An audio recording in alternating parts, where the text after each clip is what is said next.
Alright, for today's video review, we're going to be taking a look at Transformers Universe 2.0 Deluxe Class Starscream.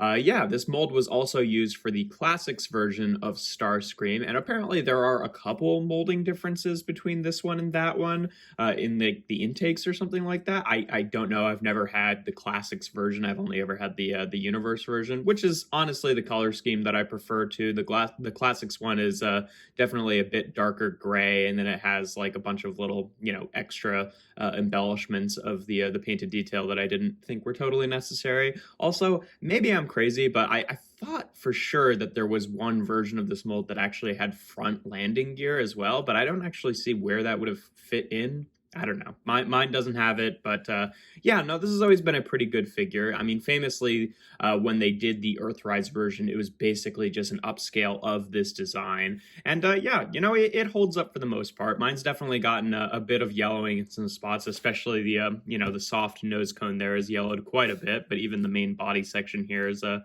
little bit more yellowed than like the wings, for example. But yeah, no, nice jet mode. I definitely prefer Starscream as a Voyager, but it's nice to see, the original design here. It's some good painted detail too. Like he actually has, proper thrusters in the back, unlike the Earthrise version. He comes with two weapons here, which are, his null rays, but they, have that spring-loaded feature, which still works pretty well. Obviously, when they did the Earthrise version, they took that away so that they could just, make it kind of like a sleeker, sculpted missile rather than having to have it, have the bulk of a spring-loaded feature there. But yeah, no, he cleverly uses the little like chest fans here as landing gear, which I think is kind of fun. They don't do that on the Earthrise version, but it's a neat little touch there, and it has a couple other sculpted ones in the back here on what will become the feet. But yeah, in terms of comparisons in this mode, here he is with Kingdom Sideswipe, and obviously this doesn't work. I mean, even with the Earthrise version being much bigger, it doesn't really scale with car formers just because they're much too small. I always kind of justify this as like, oh, the Transformers that scan like aerial vehicles, like they can get away with being kind of the wrong size, because if a jet is flying in the sky and it looks too small, you probably just think it's a little bit closer than it actually is, or a little bit further away than it actually is, rather. So kind of works well there. And here he is with the Earthrise version, like I've been talking about. And yeah, I definitely think that the lighter gray of the Earthrise version is cleaner and more accurate than the white that the Universe version had, but both are good designs. I just prefer, this one being much larger. But, if you're at all familiar with the Earthrise version, once you see the transformation, you'll definitely see where this guy got a lot of his tricks. But yeah, in terms of transformation, you can leave these on or take them off. I mean, they'll end up on his arms later, so they're not in the right place. We'll just end up, but you can leave them there if you want for the whole transformation, then move them at the end, but we'll just take them off for now. First thing you want to do is take the wings here. Again, just like the Earthrise version, they'll double hinge over like that and sit on the back. Then you want to take the tail fins, fold them up like that, and then fold them down on this joint here. There's a little nub on the inside of the tail fin that will go into that hole here. You can see some of the blue paint kind of, scratches off there, but, not that big a deal. And then unlike the collapsing legs of the Earthrise version, this one just has straight up sliders like that, and you can unpeg the legs and fold the feet down from the shins and put away his little landing gear to complete the chest detailing here. Then you want to open this whole thing up like that, fold out the arms, and then take the nose cone, and it will, again, very similar to the Earthrise version, rotate around and double hinge down like that so we can close the chest back up. Then we can flip out his hands from the inside here of his arms, and then take the actual nose cone bit and just untab it and then fold it down on this armature like that. And there we have Universe Starscream in his robot mode. And then obviously we can peg his null rays onto the side here to completely finish off the look. And yeah, he still looks pretty good. It's always been a really nice figure.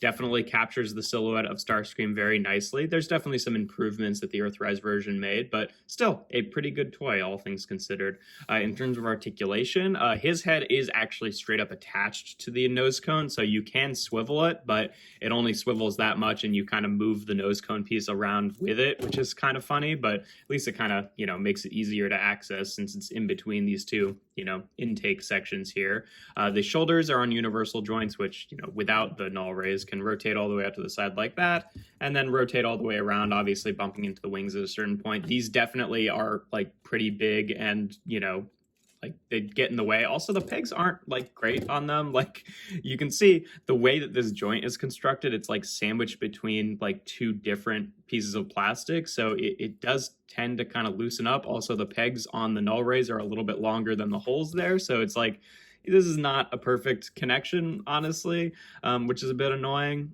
He doesn't have a bicep swivel or anything, but he does have about 90 degrees of bend at the elbow, and then the wrists can only bend in for transformation. Nothing at the waist. Let's just take these off. Nothing at the waist because of, just how it works for transformation. This whole bit is just kind of one chunk.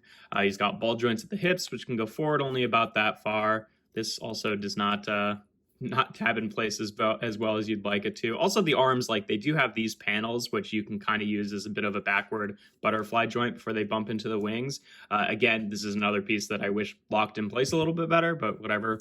The hips can only go that far back and all the way out to the side. He does not have a proper thigh swivel. He does have a below the knee joint swivel, which, effectively is more like a boot cut than like an actual thigh swivel.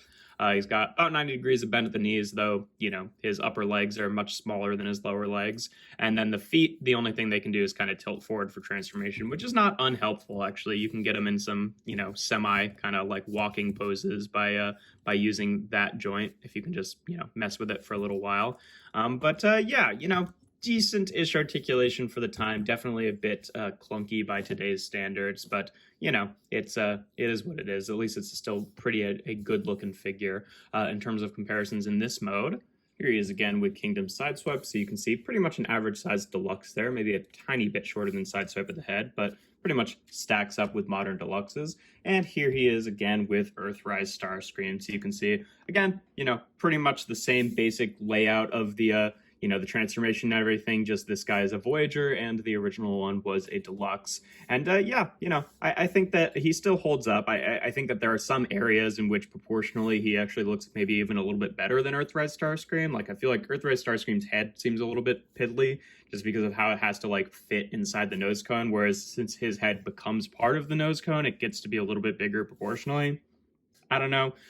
Still overall, I think that this is a much better figure just in terms of like articulation and like actually being able to like have a ball jointed head that gets to move around. I think this was the better choice, but they're definitely comparable. Sorry, I've got some construction going on in the background. I don't know if you can hear that, but yeah, that's pretty much all there is to the figure. Some improvements that the Earthrise version made that this guy doesn't really have at all is like his wings can fold back, whereas his have to stick straight out to the side like that. Obviously, I do prefer the smaller kind of sculpted weapons of the newer version rather than the big spring-loaded weapons. Like the spring-loaded gimmicks are always fun, but proportionally it does kind of, mess with his overall look and definitely messes with the shoulder articulation. But still, there is a reason why this mold was used so many different times throughout the years, and it took forever for us to get a like a new updated version of Starscream, just because it is pretty good. Like it definitely does the job. But yeah, that's pretty much all there is to him. If you enjoy my videos, make sure to leave a like and consider subscribing to the channel. I do reviews every Tuesday, Thursday, and Sunday. I'm trying to just even get him in a pose where he's just sticking his null ray out to the side, and it doesn't really work with how far it sticks up over his shoulder there. I do reviews every Tuesday, Thursday, and Sunday, and without further ado, here we have Transformers Universe 2.0 Starscream.